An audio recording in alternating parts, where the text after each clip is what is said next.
and welcome back to King James Bible University. So today then we're going to be picking up off of our Sirach class. So today then we have Sirach chapters 1 verse 2 and verse 3, and it reads, "So who can number the sand of the sea and the drops of rain in the days of eternity? And who can find out the height of heaven and the breadth of the earth and the deep and wisdom?" So then on this right side of the precept written communication tool, then I already have everything written out and labeled out. So then today then we're dealing with a question. And the question then it is an inquiry and something that is asked in an interrogative sentence. And this is what the Most High is doing in Sirach chapters 1 verse 2 and 3. And he's asking us a question about measures, because right here in the beginning of verse 2 then it says who can number. So this is right here where my mouse is at. This is what we have to focus in on, and this is why then I capitalized number and I spaced it out to separate it from the other parts of that verse. So a number right here, then it's a measure expressed by a figure, a symbol or word used in representing quantity. So when we go back and look at verse 2 and 3, then he's asking us a question, and it's a question of measures. So who can number the sand of the sea and the drops of rain in the days of eternity? Who can figure out the height of heaven and the breadth of the earth and the deep and wisdom? So there's a specific reason why the Most High then he's asking us this question of measures, and he's using these things that he's created. So then we're going to get our first precept here, and we'll go to Wisdom of Solomon, and we will hit chapter 13, and we will look at verse 1. "So surely vain are all men by nature, who are ignorant of God, so then they lack the familiarity, and could not out of the good things that are seen so perceived know him that is. So neither by considering the works," so considering all of these things that he's created, studying them, "did they acknowledge the workmaster." And that's the end of that thought, because then he's the worker of all of these things that are before us. Then it's the creator. However, it's science, and they'll tell you the Big Bang Theory and all of these other scientific ways brought about life, but everything that you see that is before you that is living, then it was brought forth by the Creator. So then he's telling us that we are ignorant of him, and out of all of these good things that are seen, then we haven't been considering them, and because we don't consider him, then we don't know him. So moving forward from this verse, then we will look at Genesis chapter 1 and verse 31.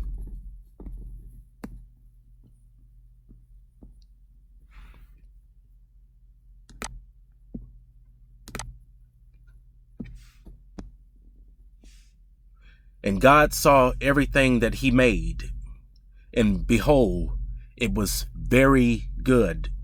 And the evening and morning were the sixth day." So not too long ago, then we had a lesson then that was taught over at the house of the lost sheep of Israel about God, and he teaches no man. And this verse right here, then this is something that was pulled out of that lesson. And if you hadn't seen it, I encourage you to go back and look at it, because then elements and portions of what was taught there, then it is going to be used as a staple in this lesson right here, because he's telling us right here in verse 31 that everything that he made, it was very good. So we're going to go right back to Wisdom of Solomon 13 and 1, and he's telling us, "And could not out of all of the good things, which we know that everything that he made was good, that are seen know him that is. Neither by considering the works did they acknowledge the workmaster." So then what we're going to do now is we'll hit Psalms 147 and we'll look at verse 5.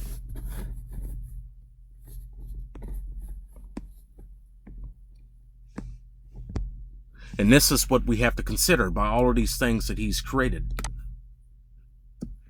So great is our Lord, so our Creator, and great a power. So his understanding is infinite. And this is what he wants us to understand when we go out and we look at these things that he's created, and more so than with these similitudes that we're going to be getting in with Sirach chapters 1 and verse 2 and 3. Because in these similitudes, and there are a reason why then he's asking us these questions of measures of these similitudes that he's created. So leaving Psalms 147, then we're going to head over to 2nd Esdras, and we'll look at chapter 4 and verse 10. So he said, moreover unto me, thine own things, and such as are grown up with thee, canst thou not know. And that is a very bold, and that it's a strong statement that is being made, because then we're going to look at this in this lesson today. But this is what he's telling us. So leaving here, we'll go to Wisdom of Solomon, and we'll return back to chapter 13, and we will look at verse 5 this time.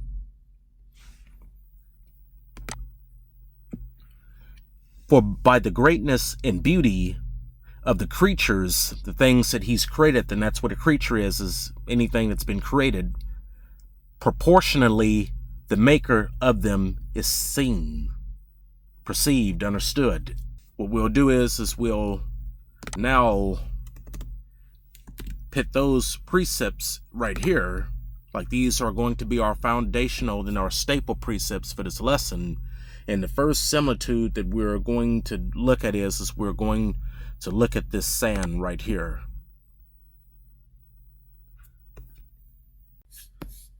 So we're going to pick it up over at Psalms 139, 17 and 18.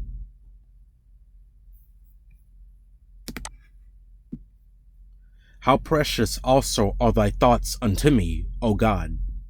How great is the sum of them! If I should count them, they are more in number than the sand. They that's talking about his thoughts. When I awake, then I am still with thee.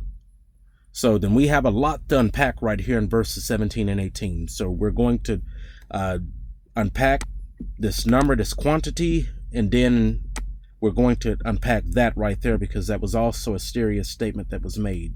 So that sand, then that is before the sea, then just it right there being in the abundance, it being innumerable, then it's a direct reflection of the many and innumerable thoughts of the Creator. So when you look at all of those waves, then those waves, then those represents then the doctrines and the floods of the sea. And you see how then they roar, then they crash themselves all up against the shoreline, but then they can only stop right at the boundary. And then they go right back into the sea. Then they can't prevail, then they can't go any further. We got to build up on this some more. So we're going to go over to Psalms 93, and we will look at verses 3 and 4. So the floods have lifted up, O Lord. So the floods have lifted up their voice. Then that's a fact. So the floods lift up their waves. So all of these doctrines. So the Spirit of God on high is mightier than the noise. So this is the voice of many waters. All of these different knowledges. Yeah, than the mighty waves of the sea. So then what's going on here is this verse that we've ran 3 and 4, then it's letting you know that the Spirit of God, then his understanding, his thoughts, and it is stronger than all of these different knowledges, all of these denominations, all of these false doctrines that are out here today. then that is exactly why he's created the sand and the waves of the sea, and they operate the way that they are supposed to operate according to the way that he set them. Where when you go out there, then if you are before the beach, the waves, and they'll run right up to where the sand is, they can't prevail, and they'll go right back into the sea. So we'll hit Jeremiah because we have to build on this some more. Got Jeremiah chapter 5 and 22. So this is going back to how crazy we are to not to desire him because of all of this, his majesty and his glory and how mighty he is. So we have Jeremiah chapter 5 and verse 22. So desire you not me, saith the Lord? Will you not tremble at my presence, which have placed the sand for the bound of the sea by a perpetual decree, that it cannot pass it? And though the waves thereof toss themselves, so the doctrines toss themselves, yet can they not prevail. Though they roar, so they're lifting up their voice, yet can they not pass over it. Just look at it.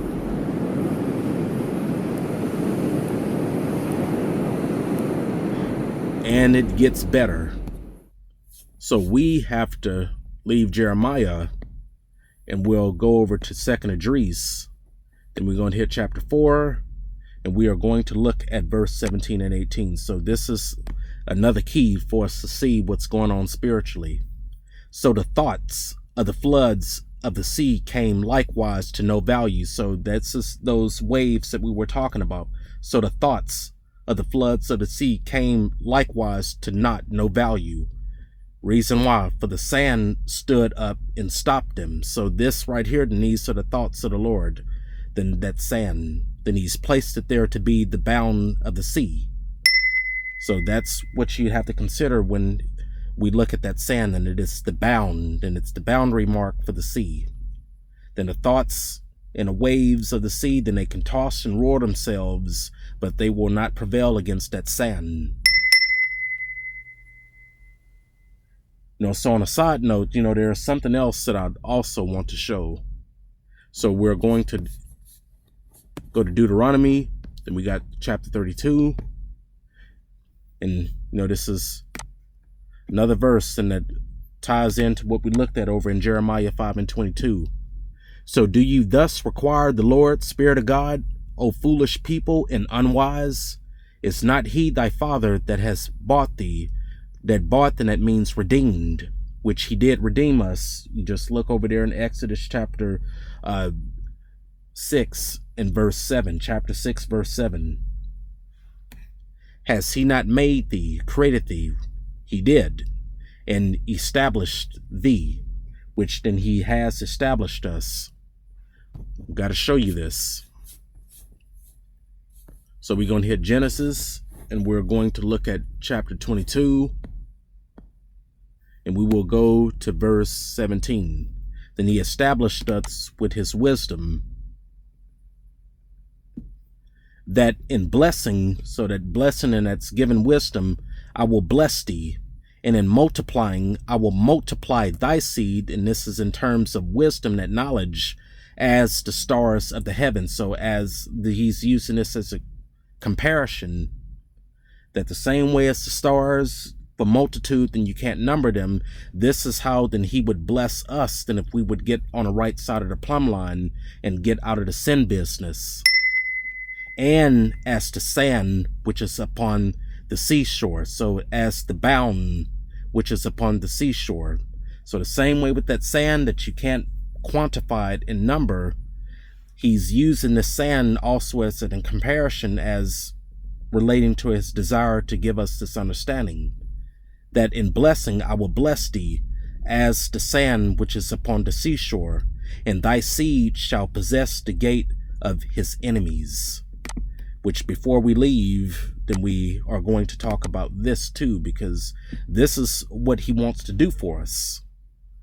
Only then if we would hear his voice and get up out of the sin business.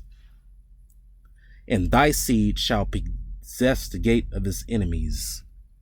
So let's tear down what this is talking about real.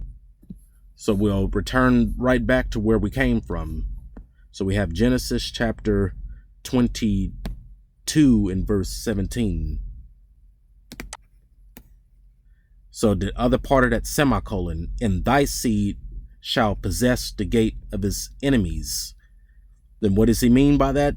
Right here, that in blessing I will bless thee, and in multiplying I will multiply thy seed, comparing as the stars of the heaven in terms of understanding and knowledge, and as the sand which is upon the seashore. So for multitude in that magnitude, then that's how then he wants to bless us. Then that's pretty deep, isn't it? Then that's something that we have to salah and meditate on. And while I'm taking a sec to just let this sit in, and I'm going to type these precepts in here. And I just want y'all to think and meditate on that for a sec.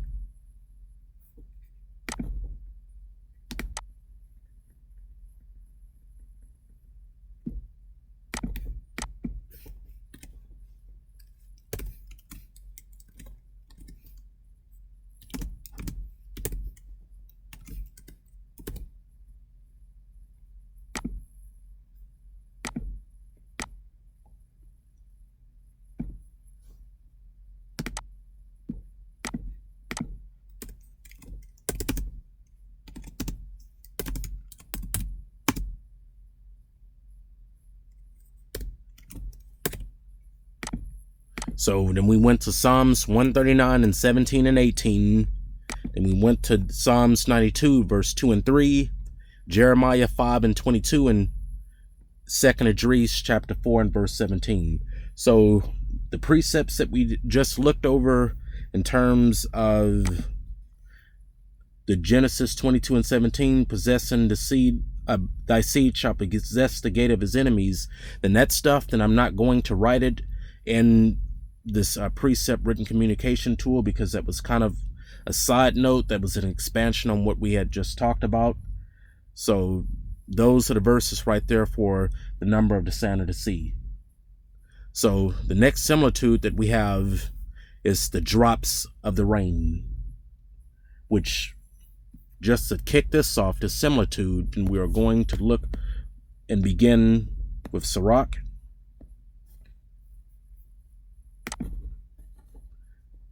We'll go to chapter 33 and we'll look at verse 10. So in all men, so all flesh are from the ground, and Adam, mankind, was created of earth. So this key, then this foundation, this foundational principle, then we need to keep that with us as we get ready to dive into the similitude. So the first verse after this, then we got Isaiah. We're going to go to chapter 44, and we will look at verse 3. So Isaiah 44 and 3. For I will pour water, knowledge, upon him that is thirsty, and floods upon the dry ground. We just left Sirach 33 and 10. So I will pour my spirit upon thy seed, and my blessings, so then that understanding is wisdom, upon thine offspring. So we're leaving here in our next precept, and we have Deuteronomy, we got 28, and we will look at verse 12. So the Spirit of God shall open unto thee his good treasure, so the heaven, so the separations to give the rain. So there goes that knowledge unto thy land in his season, in his time, and to bless, so to give wisdom, understanding, all the work of thy power. And thou shalt lend unto many nations, and thou shalt not borrow. So then we just cracked the understanding of what this rain is, and it's the knowledge in the earth which this rain is pouring down upon and bringing forth the increase in the goodliness thereof, than the earth, and that is referring to us and the way that we're flourishing, budding, yielding increase in fruits, and that is our works. as a result of that rain nourishing us. So the rain, then that's the knowledge, then that the earth, then that is us. So leaving here, our next precept, then we have Job, and we will go to chapter 36, and we have 26 and 28. So we have to look at Job chapter 36, verse 26 and 28. So remember, God is great, and we know him not, neither can the number of his years be searched out. So then his wisdom, then we can't search it out. For he maketh, so this is why, for he maketh small the drops of water, and they pour down rain, so knowledge according to the vapor thereof, so the cloud, which the clouds do drop and distill upon man abundantly. So we got to unpack and look at verse 26. So it told us right here, neither can a number of his years be searched out. So his understanding, his wisdom, then we're not going to quantify that. And right in verse 7, it's telling us why. So the knowledge and understanding that he's imparting on us is a fraction of what he has. Because the raindrops, so he's making small the drops, so the portions of knowledge. They pour down rain according to the cloud thereof. So I have a precept for this that I'm going to show you exactly what this is talking about. You know, for the people that have been here for a while and the folks that are brand new. So we're going to understand why then he's just said what he said as far as the rain that's being poured down according to the vapor thereof. So we have Deuteronomy chapter 32, and we will look at verse 2. So my doctrine shall drop as the rain. So that's the comparison, and he's equating and likening his doctrine being poured down as the rain because we are the earth, and that's where we come from. So my doctrine shall drop as the rain, my speech shall distill as the dew, as the small rain upon the tender herb. So then if you're young in knowledge and in understanding, you know, then you're very early in your journey, it's going to drop down as a small rain upon a tender herb, and as the showers upon the grass. So then if you've been in this truth a little bit longer, you're going to get a sizable portion, but still then the drops of rain, as we seen over in Job 36, which I'm going to take us back there, in 26 through 28, then those portions of water, then it's still small. But those small portions, then they're small to him, but for us, then that's our Omer right there. Which we're going to see that over here. Then we're going to go over to Exodus, and we will look at chapter 16 and verse 18.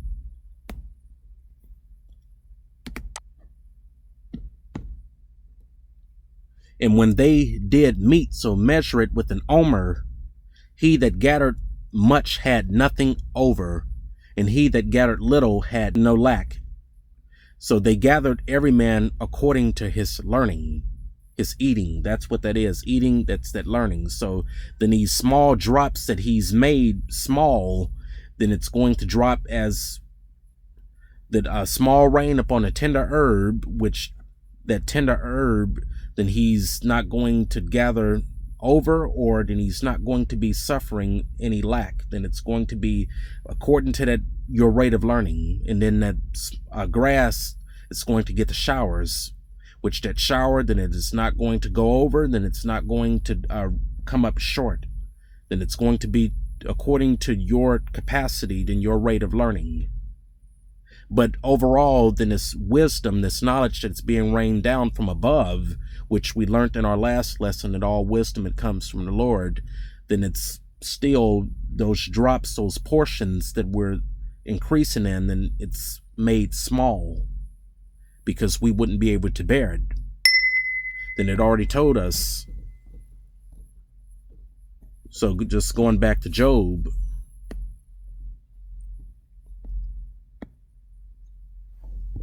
and 26. And then it told us how great he was. The number of his years cannot be searched out, and it cannot be quantified. So then we have another precept, which we'll look at over in Malachi. So we have Malachi, got chapter 3, and we have verse 10. So bring you all the tithes, and that's the portions, unto the storehouse. That storehouse that is you, and that's your body. So the portions of the increase of knowledge that he's given us, then the tithes, and that belongs in the storehouse, and it is your temple, that there may be meat, bread in my house. And prove me now herewith, saith the Spirit of God of hosts, if I will not open you the windows of heaven and pour you out a blessing, which we saw it over in Deuteronomy, that the blessing, then it's the rain, and that's his doctrine, it's knowledge, that there shall not be room enough to receive it. And that's a key point right there. Then it wouldn't be room enough to receive it. So this is why then it rain and it comes down in those small portions to where then it would be fitted to your rate of learning, your omer. And pretty interesting, isn't it? So then we can't number the drops of rain. So while then I'm letting that sit in, then we're going to, I'm going to type in the precepts that we looked at.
And we have our precepts right there for drops of rain.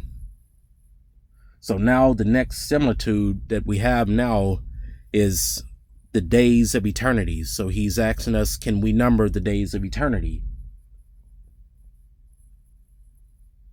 So, just to start this one off, then what do we know that's quantifiable? Then we can quantify a day. Then a day, then that's 24 hours. Then we can quantify a week. Then a week, then it's 7 days. Then we can quantify a month, because a month, then that is just from moon to moon when you're looking at it according to truth. And it's from one moon to the next moon, which we'll back that up with precepts. Then we'll go to Genesis, and we have chapter 1, and we are going to look at verse 14.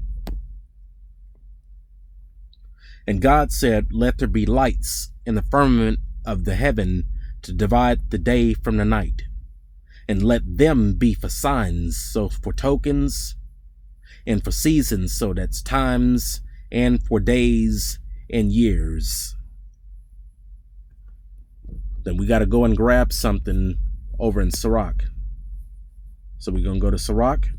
Then we have 43, and we're going to look at 6 and 7.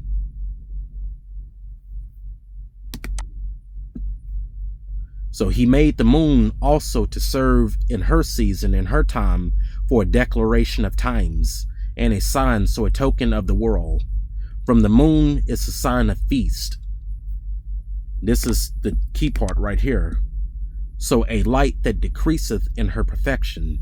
So with the moon, then when it's in its fullness, then that's a new moon. And over time, then it's going to start decreasing till you can't see it no more. And you have a new moon, another new moon, when you see another full one. So we know that a day, that can be quantified. A week can be quantified. A month can be quantified. And even a year can be quantified. Now, when we talk about things that cannot be quantified, then that are going to be eternity. Because then we can't number that. Then it's innumerable. And how many days this earth and it's been here, since our days, and we have a beginning and an end, and also then the number of our days at the most, and it's around 100 years. So no man can number exactly how long this earth and it's been here. Get over into it, then we're going to first hit Matthew, and then we'll go to chapter 93 and verse 2. We got Psalms 93 and verse 2. So it's Psalms 93 and verse 2, not Matthew. So we got Psalms 93 and verse 2. So thy throne is established of old. So then his sovereignty for doctrines and teachings. So thou art from everlasting. Which to build upon this, and he had actually told us something, and he swore on this right here in Deuteronomy, which we'll go and pull it. So we're going to Deuteronomy, then we'll look at chapter 32, and we're going to park over at verse 40. For I lift up my power to heaven and say, I live forever. So no flesh can say that, but he's telling us that he is from everlasting. So even with the question, when he's asking us over here in these questions of similitudes, so who can number the sand of the sea and the drops of rain in the days of eternity, and who can find out the height of heaven and the breadth of the earth and the deep in wisdom, there's those are questions, and we can even pull the answer to this right over in Sirach when we go to chapter 1 and we look at verses 4 and 5.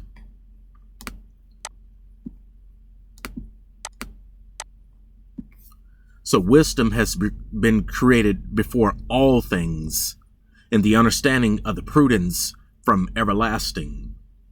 So there it is right there. So the word of God Most High is the fountain. So the fountain, another word for fountain, that's source. Then that's what a fountain is. So the word of God Most High is the fountain, source of wisdom, and her ways are everlasting commandments. So Sirach chapter 1 and verse 5, then it also answers what we have been working and pondering over here with Sirach 1 and 1, where it's saying all wisdom, and we studied and looked at that source. Then you see it right there in Sirach chapter 1 and verse 5. So the word of God Most High is the fountain of wisdom, and her ways are everlasting commandments. Then we're also head over to Proverbs and continue this pattern. So we have Proverbs, we have chapter 8, verse 23. I was set up from everlasting, so I was established from everlasting, from the beginning or ever the earth was. Then we can't say that. And I'm going to show you why then we can't say that. So we have Psalms, then we'll go to chapter 90, and we will look at verse 2. So before the mountains were brought forth, or ever thou hadst formed the earth and the world, so then this earth that we see and know today, and also us, though before we came forth, even from everlasting to everlasting, thou art God. So that's eternity. Then it's from everlasting to everlasting. So then it's impossible for us to be able to count the days of eternity if we can't even go past the bounds that were appointed to us. Because we have a birth date, every last one of us has a birth date, and every last one of us, we have a death date. So then we can't number even just how many days that this earth that we see and know today has been appointed before the judgment comes.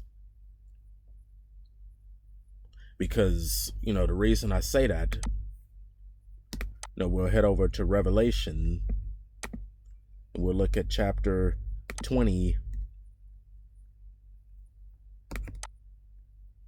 and we'll go over to 11. And I saw a great white throne, and him that sat on it, from whose face the earth and the heaven fled away, and there was found no place for them. So in the day of that judgment, then it's heaven and earth, and it's going to flee away. So we'll also look at Psalms. And we have chapter 14. Well, actually, not Psalms. It's Job. Then we have chapter 14, and we have verse 5. So this is something else. So seeing his days are determined, the number of his months are with thee, and thou hast appointed his bounds that he cannot pass. So we can't pass in our death date, and we've never seen anybody die and come back. And the Creator, then he's already said, then who, when his word goes forth, it's not going to return unto him void. So when we reach the number of our days, then that's it. So this is also why then no man can know the days of eternity, when we are not eternal. We're not from everlasting to everlasting. Also, then we have Sirach, and we have chapter 18, because we have to bring this back into this pattern of these questions of similitudes, because it's no different than the rest of the questions he's asked us. Who shall number the strength of his majesty? Then that answer is none. And who shall also tell out his mercies? So verses 9 and 10. So the number of a man's days at the most are 100 years.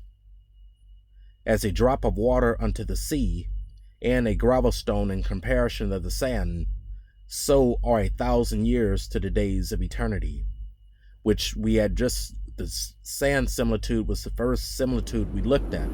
And we know that that sand, and it's a direct reflection of his innumerable thoughts and his knowledge, that it's stronger than all of those waves and the floods of the sea. And that's why the floods and the waves, and they can only go up to the bound of the sand, and those waves, they'll return right back, because he's showing you that he's mightier than all of these doctrines, than all of these floods of doctrines, all of these denominations, all of this Christianity, all of its confusion. So no man will be able to number in multitude the sands of the sea. In this case, just to do a hypothetical, then one of those drops of sand of pieces, and it's going to be 1,000 years compared to the days of eternity. So even if it were possible to count all of those bits and pieces of sand, we wouldn't even have a number in our metric system to number eternity. Then it'd be just too many zeros for us to comprehend. So no man can count the days of eternity. And it's telling us that even at number, then it's above our strength, because our days at the most are 100 years. So, Selah.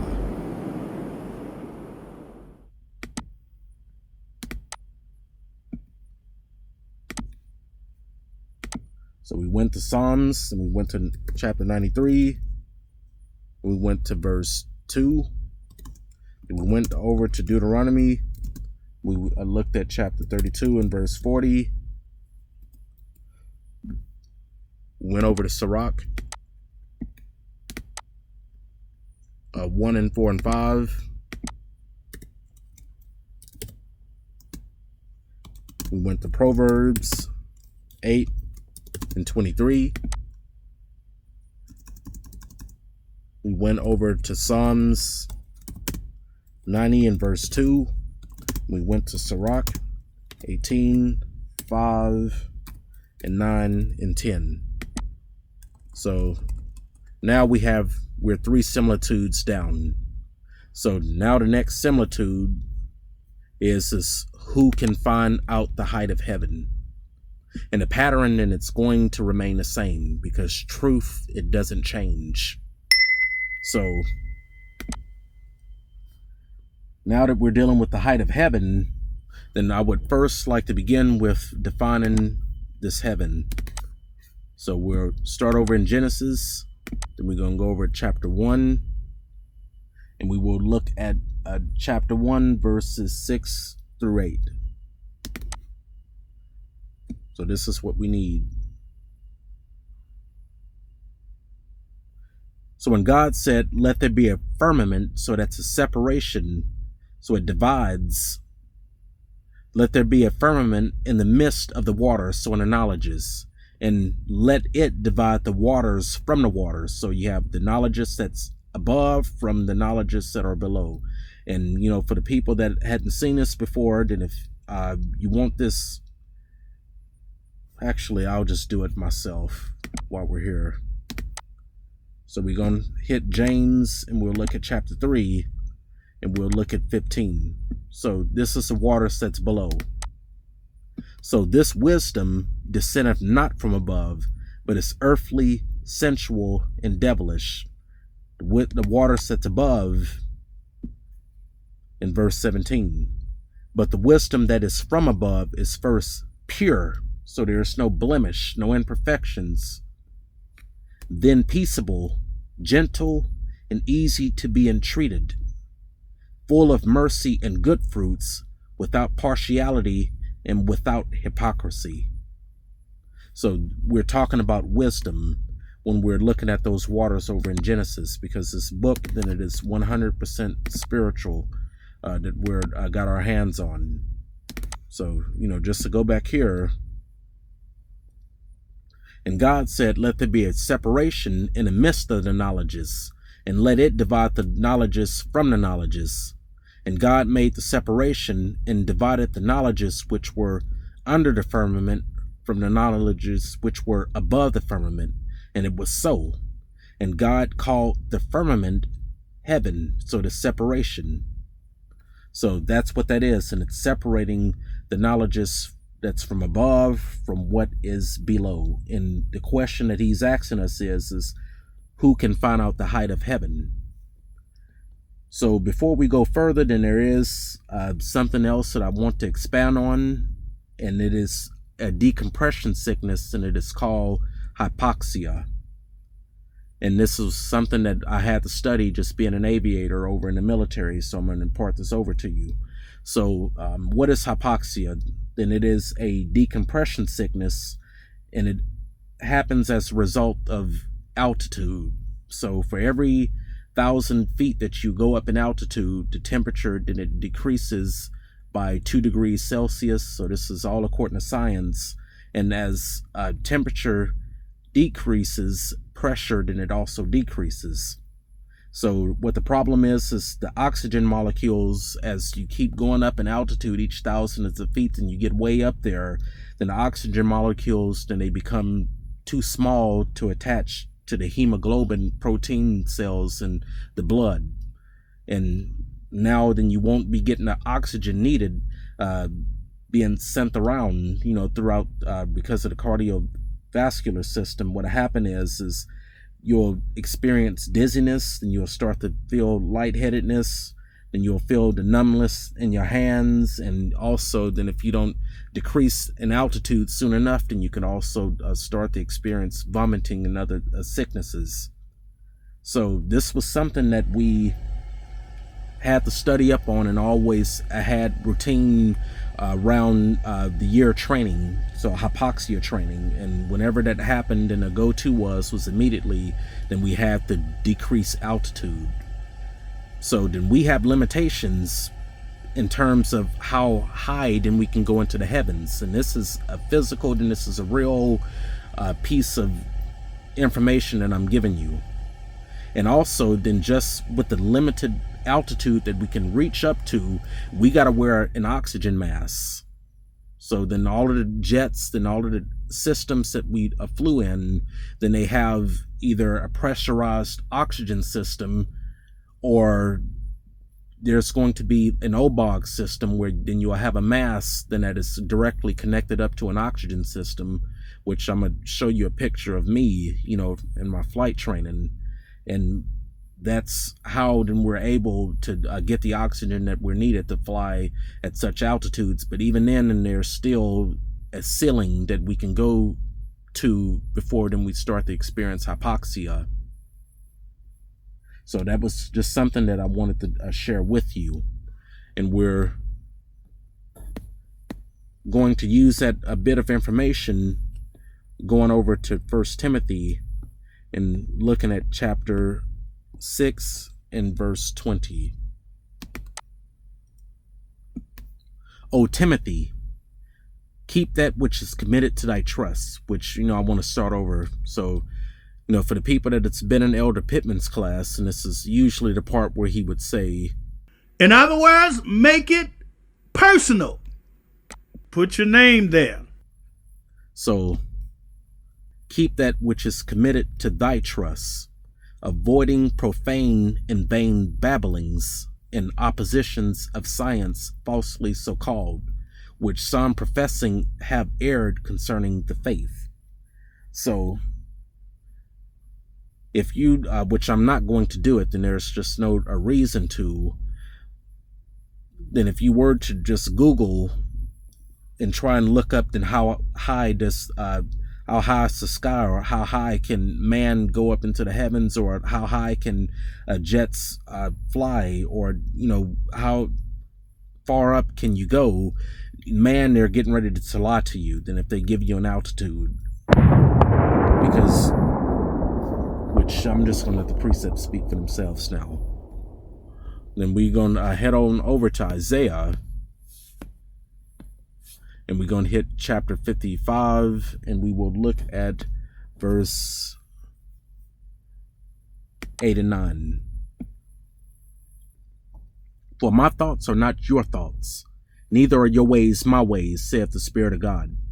For as the heavens, so the separations are higher than the earth, so are my ways higher than your ways, and my thoughts than your thoughts. So then we've brought it right back again to these similitudes, and they're being used to represent then how much mightier than the Creator than He is in terms of knowledge, power, understanding, and might and strength, and how then His strength and it can't be searched out.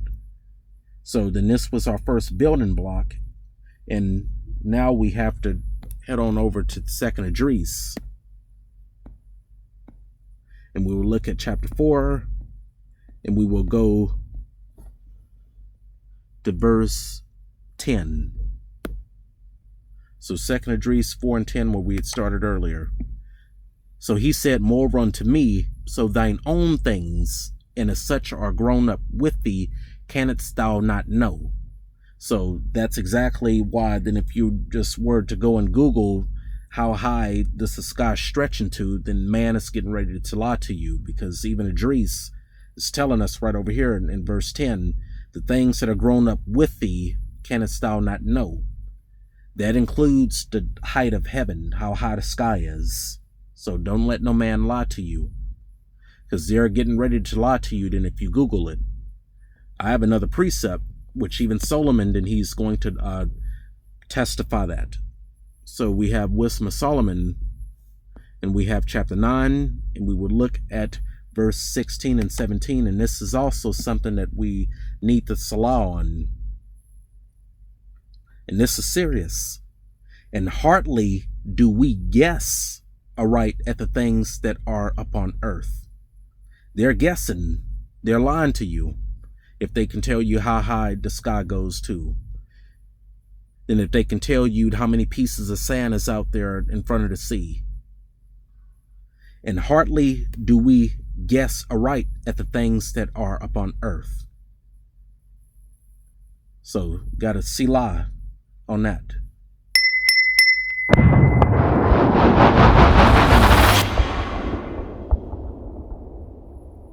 And hardly do we guess aright at the things that are upon earth. I'm going to say that one more time. And hardly do we guess aright at the things that are upon earth. And with labor do we find the things that are before us, but the things that are in heaven, who has searched out? Exactly the point. And thy counsel, who has known, except thou give wisdom and send thy Holy Spirit from above. That's exactly the point also. So, us as man, we can't be too puffed up about ourselves. So, we're going to look over at Galatians, and we will look at chapter 6 and verse 3. For if a man think himself to be something when he is nothing, so dust and ashes, and that's what we are, he deceiveth himself.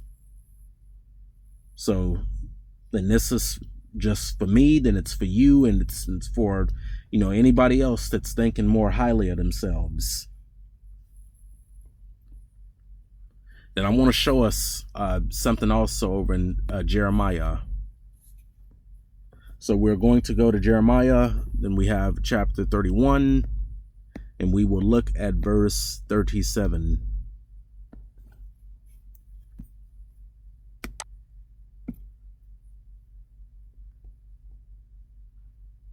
Bring this back a bit. So, thus saith the Spirit of God, if heaven above can be measured, so he's telling us providing if, we already know that it can't, and the foundations of the earth searched out beneath, I will also cast off all the seed of Israel, so that's you and me, for all that they have done, saith the Spirit of God. Then that is deep. Then that's something that we have to think about.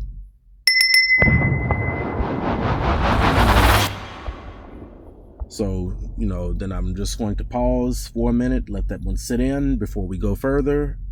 And I'm going to take this time to write these precepts out.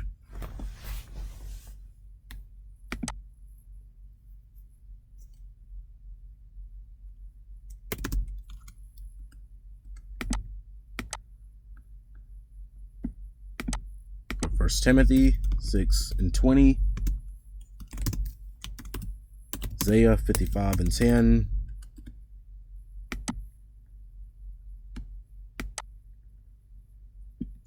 Second Esdras 4:10. Wisdom of Solomon 9:16, 17. And we'll pit Jeremiah 31:37. So it's time to go to another similitude, which we left Jeremiah 31 and 37. It brings us right to our next point. If the foundations of the earth can be searched beneath. Right there, which he's saying if because it can't. So that means that there's still much land that we haven't searched out. So that can mean that, our aerial surveying charts, our maps, all of that stuff, then it's flawed. Then man is not perfect. And there are just many more pieces of land that we haven't searched out. Because he's telling us if the foundations of the earth can be searched out beneath. So, leaving Jeremiah chapter 31 and 37, and we're going to look exactly as to why he's making a statement like this. And, if you have been following along closely, then the pattern of all of these similitudes, it doesn't change. So it's no surprise that we're getting ready to head on over to Jeremiah chapter 10, and we're going to look at verse 12. And this is why it can't be searched out entirely. So he has made the earth by his power. That's why. So to be able to sit up there and say that you can search everything out means that you can search out his power. And thus then you are saying that you're just as wise as the Creator, then which is disrespectful. He has established the world, the earth, by his wisdom, and has stretched out the heavens by his discretion. That's another reason why no man can say that they can number or can actually tell you how high the sky is. Selah.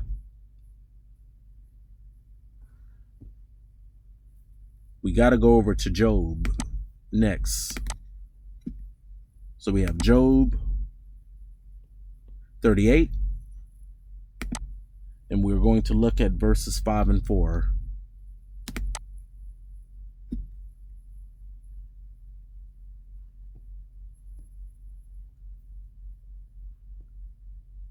So we're starting at verse 5. So who has laid the measures thereof, if thou knowest? Or who has stretched the line upon it? So then who can use a measuring tape and just stretch all the way across the earth and tell you how wide then it goes? And who can take a measuring tape and stretch from the ground and go all the way up to the highest point of the sky? Where wast thou when I laid the foundations of the earth? Then that's another question. And where were we? Declare if thou hast understanding. Then we can't do that.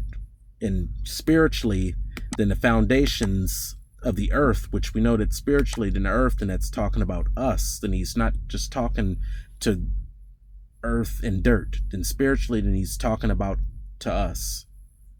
Then where the earth, the foundations with the earth is established spiritually, then that's by his word, which will, I'm just giving, some extras. And we'll qualify that statement just for people, just to give an additional key that you can always use in your own studies. Then we will go over to 1 Corinthians. Then we will go to chapter 3 and verse 10 and 11. According to the grace of God which is given unto me as a wise master builder, I have laid the foundation, and another man buildeth thereon. But let every man take heed how he buildeth thereupon. For other foundation can no man lay than that is laid, which is salvation the anointed. So that's spiritually what that foundation is, which the earth is established. Now, if you want to just look at it naturally, the earth, as you see it, then we won't be able to search out the foundations. Then we won't. Because once again, then to be able to say so is to say that you can quantify wisdom, the power of God. So we have Hebrews, and we'll look at chapter 11 and verse 3. So through faith, and that's the sincere belief in a doctrine, we understand that the worlds, heaven and earth, and that's what the worlds are, and that's heaven and earth, were framed by the word of God, so that the things which are seen were not made of things which do appear, because then you can't see then a power, you can't see eternity, which we know through all of those precepts that he's from everlasting, we're not. So this is why then this earth, the foundations of it, then it can't be searched out. So then we have to think on these things. And, I'm going to put the precepts here while then I'm just pausing and, give everybody a chance to just digest what we just saw. So we got Jeremiah 31, 37, got 10 and 12.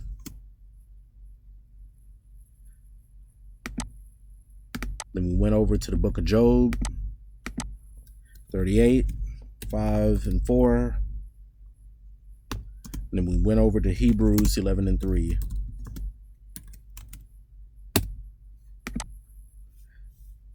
So now then we have another similitude. So now we have to look at the deep, so the depths.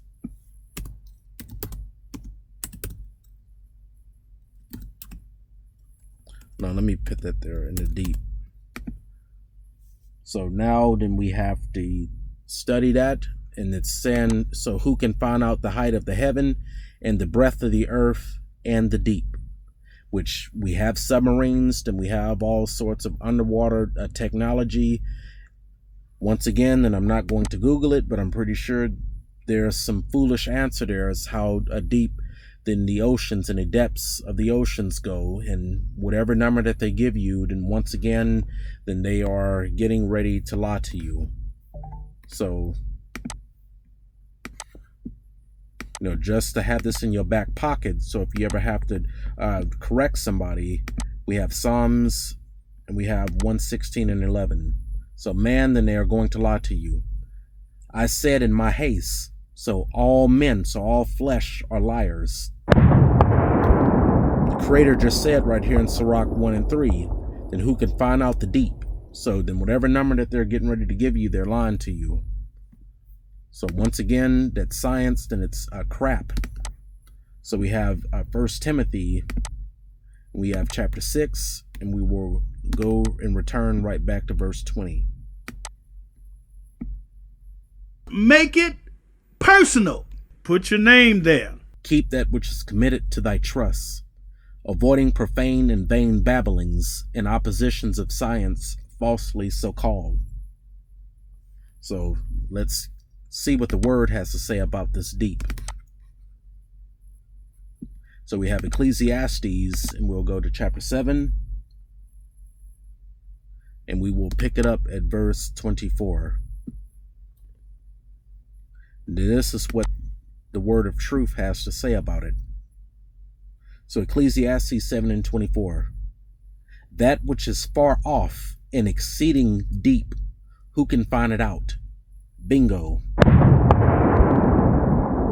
Which these deep things, when you look at the sea and how deep it is, then that is also a direct reflection, when you are looking at the depths of then how deep the thoughts and the secret things and the understanding of the Creator is, then we can't go that deep. Just for the people that have been swimming, that have been in the deep end of any pool, and when you go all the way to the bottom, and you notice as you go deep and you get closer and closer to the bottom, then your head is going to start to hurt. Then all of that pressure from the water, then it's going to press down on you. So just imagine how deep the bottoms are.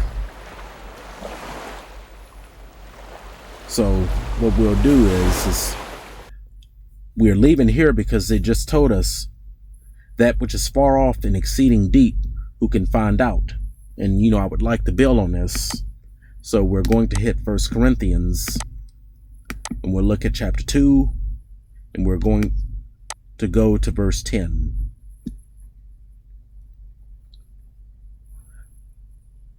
So now we're talking again about this wisdom, because as you notice in this precept written communication tool, even though we're working on verses 2 and 3, and we also gave verse 4 and 5 as an answer, the topic is still wisdom, way in verse 1 from that first lesson that we did.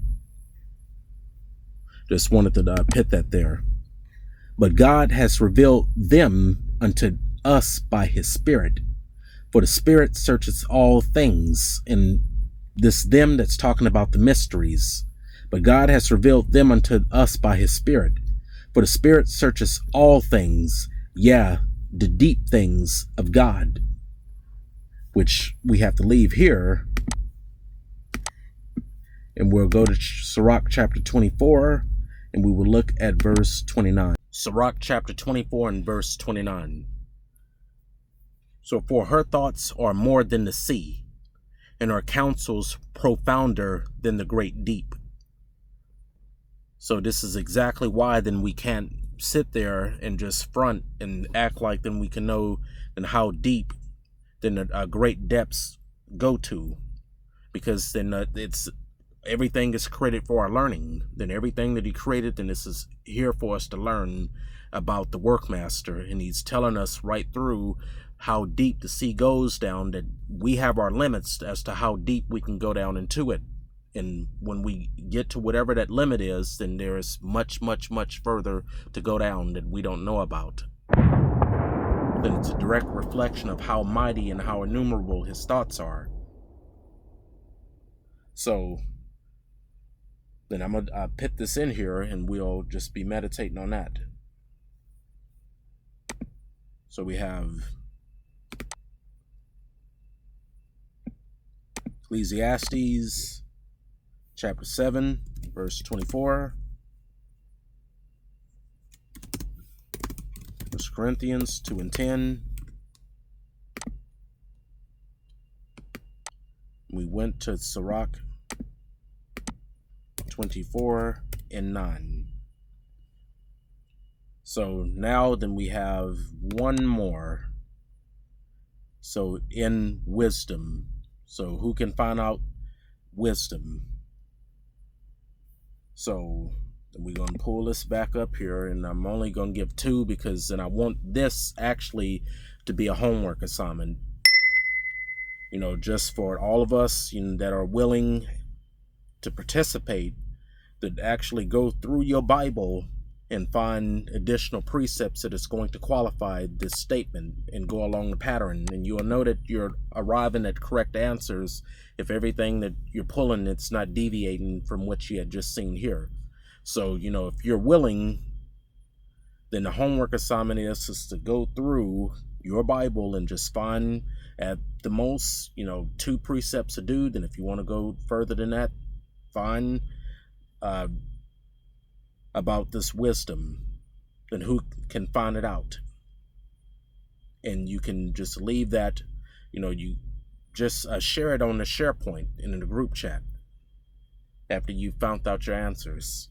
But, you know, I'm going ahead and pit the precepts of just the 2 that I was going to share. Then we'll start with Wisdom Solomon. We'll go to chapter 7 and verse 11. So all good things together came to me with her, in innumerable riches in her hands, which the richest, and that's that knowledge. And this is Solomon, then the wisest man that's ever lived, and he's telling you that these riches that came from her, then they're innumerable. And we'll also see this over in Baruch, and we'll look at chapter 3, and we will look at, it just skipped on me, then I'll bring it back. We're going to look at Baruch chapter 3 and verse 24 and 25. So, O Israel, so how great is the house of God, and how large is the place of his possession. So this is Baruch. So great and has none end, high and unmeasurable. So this is how these are characterizations. So it's great, no end, high and unmeasurable. So then you won't be able to search it out. Then you will get your Omer, but you won't be able to search it out in its entirety. So I'm gonna pit these.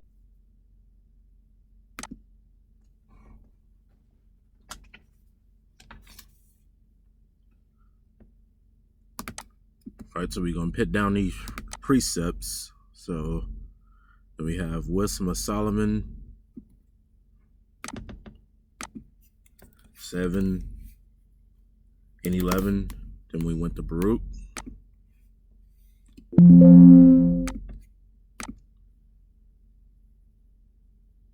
Went over to chapter 3 and verse 24 and 25. So now we have our precepts, but before then we get out of here, then there's a final recap and a final overall summary of this lesson.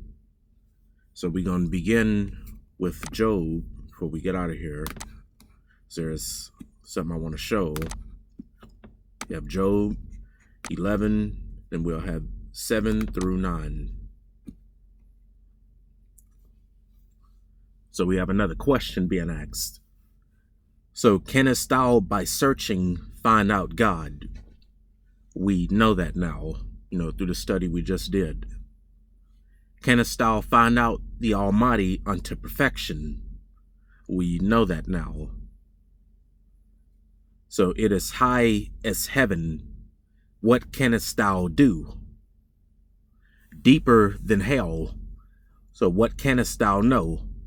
So the measure thereof is longer than the earth, which we already figured out that the earth, then it's impossible for anybody to put a line around it and to go way across and figure out the exact measure thereof. And broader than the sea. So then we've seen all of that, and we know through our precepts, specifically at 1 Timothy 6:20, that man is going to lie to you. So then this is what we know now through the study. So we need to leave here and visit Psalms, and we'll go to chapter 89, and we'll look at verse 6 through 8. So Psalms 89 and 6 through 8. So for who in the heaven can be compared unto the Spirit of God? Who amongst the sons of the mighty can be likened unto the Spirit of God? None. God is greatly to be desired in the assembly of the saints, and to be had in reverence of all them that are about him. O Spirit of God of hosts, who is a strong Spirit of God like unto thee? So who is a strong Lord like unto thee, or to thy faithfulness round about thee? None. And all of these things that we have been studying, looking at Sirach chapters 1 and looking at verses all the way 1 through 5, then we have seen that there's none as wise as him, and that all wisdom, pure wisdom that comes from him. Then we had seen in our last lesson that the wisdom and the knowledge of sinners, and that's not wisdom, then it descends from below, then it's earthly, sensual, and devilish. So none is to be had in comparison of him, and this is something that we also have to salah and meditate on. And this is why I said in my last lesson, and we have to watch who we're learning from. So then we have to leave Psalms, and we'll head over to Isaiah, and we will go to chapter 40, and we will look at verse 25 and 26. Because this is something that he's telling us. To whom then will you liken me, or shall I be equal, saith the Holy One? So lift up your understanding on high, and behold who has created these things. He did, that bringeth out their hosts by number. So then he can quantify those things and measure them out. Then we can't. So then he's the one that have measured and brought those things out by number. He calleth them all by names by the greatness of his might, for that he is strong in power, and not one faileth.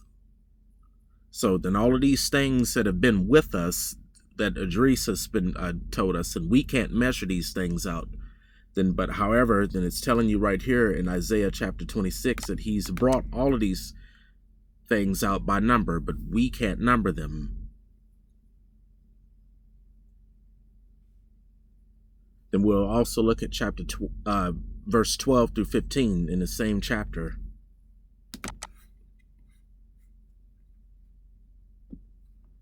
Who has measured the waters in the hollow of his hand, so the hollow of your power, and meted out heaven with the span, and comprehended the dust of the earth in measure?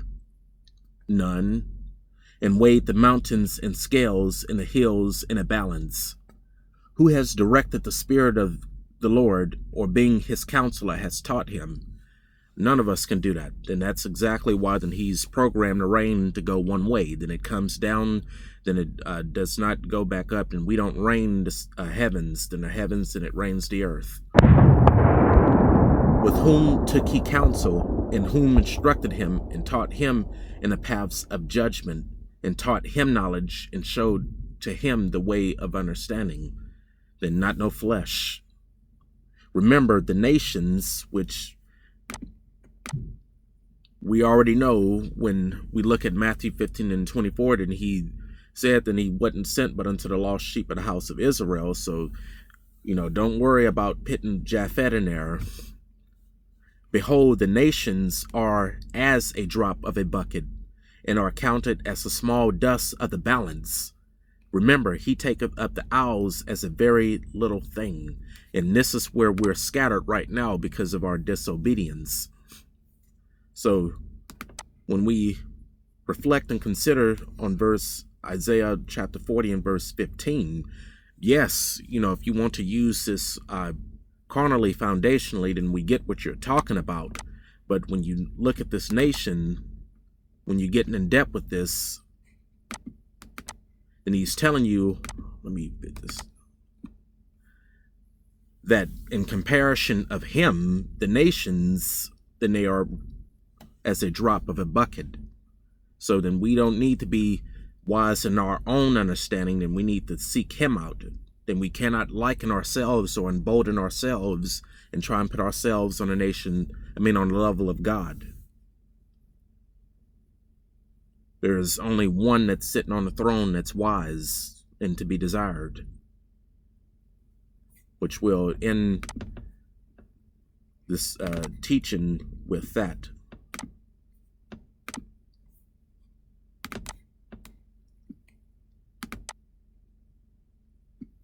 We have Sirach chapter 1 and verse 8. So there's one wise and greatly to be desired, the Spirit of God sitting upon his throne.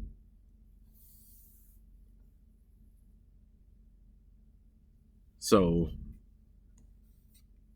actually, then I have a few more. Excuse me. So, let me head back. Then I'm not done yet. So we have Isaiah. So we're going to go back to 40. And we're going to look at verse 25 and 26. So we're going to leave off. Well, actually, we're going to leave off with verse 25. This is what I want to revisit. So, to whom then would you liken me, or shall I be equal, saith the Holy One? So now we have to give our answer. So, as he's been asking us all of these questions about similitude, and we owe him an answer. So we have Job 40 and verse 4. So this is our answer. Remember, so I am vile, and that's exactly why Galatians 6 and 3, if a man think himself to be something when he is nothing, he deceiveth himself. Then we're vowed, and we're nothing but just vowed, and we're also dust and ashes. So remember, I am vile, and that's the end of that one right there. What shall I answer thee? I will lay mine hand upon my mouth. As you remember, the rain, it goes one way. So then he teaches us the paths of judgment, and we hadn't taught him anything. So then we're go to Baruch, and we have chapter 3 and verse 34 and 35. So the stars shine in their watches and rejoiced when he calleth them. They say, Here we be. And with cheerfulness they show light upon him that made them.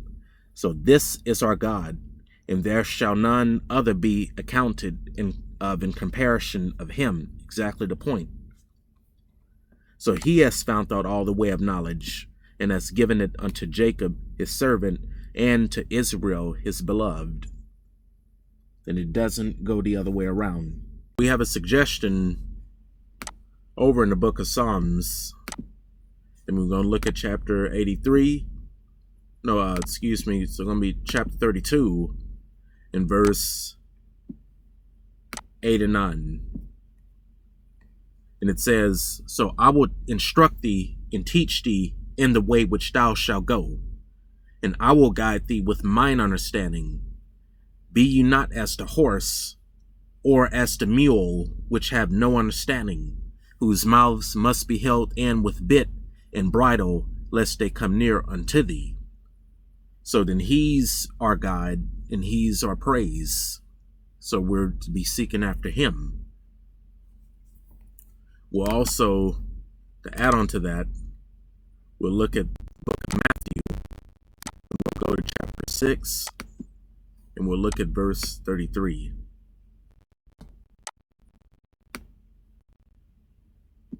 And it says, "But seek ye first the kingdom of God and his righteousness, and all these things shall be added unto you." So on this journey, then we have to make sure that we're seeking out his knowledge, wisdom, and understanding. So seeking out his laborers that he sent out in the vineyard. And when we diligently study the things that he's created, that we're meditating and considering what he's trying to teach us, and to have no sort of agreement with any Christian doctrine, any sort of camp doctrine, or any other doctrine that contradicts what we've seen in our 1611. So with that being said, then I don't have no more talking. I'm going to let the precept cheat sheets roll. And until next time, peace.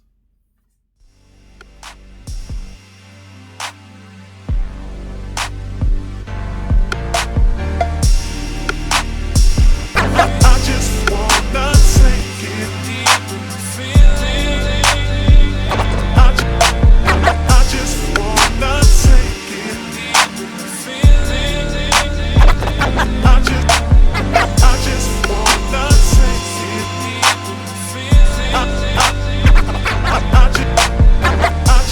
take it nice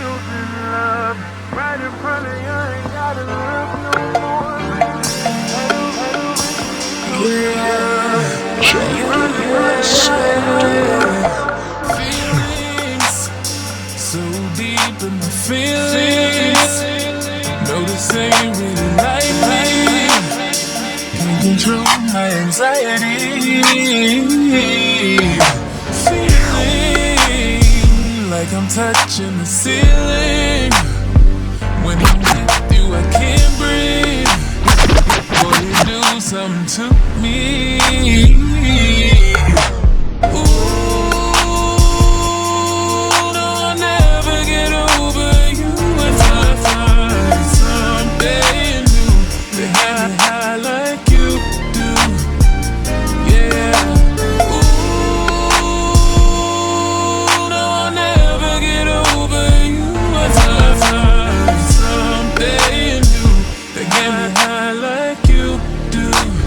Listen to my heart go bottom.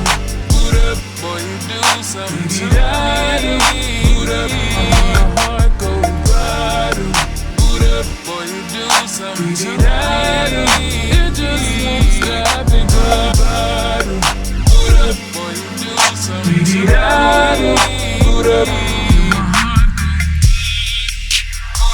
boy, you do something to me. It just won't stop. Head over heels in love. Right in front of you, I ain't gotta look no more, baby. Head over heels in love. Right in front of you, I ain't gotta look no more, baby. I wanna build this love. Everything you own, you ain't gotta ask for. I got too much sauce, like yeah. I don't care what it costs, like yeah. Say I ain't gotta talk, like yeah. Cause my diamonds, they rush, like yeah. Yeah, get to your lost, like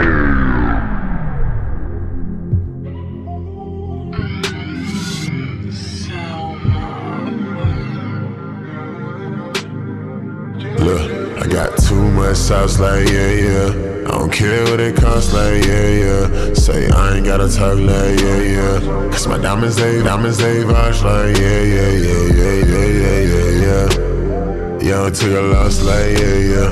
Now right man close, like, yeah, yeah. Do the money, walk, like, yeah, yeah, yeah, yeah, yeah, yeah. 100 bands on my count, like, yeah, yeah. Put the cash, like, yeah, yeah, yeah, yeah, yeah, yeah.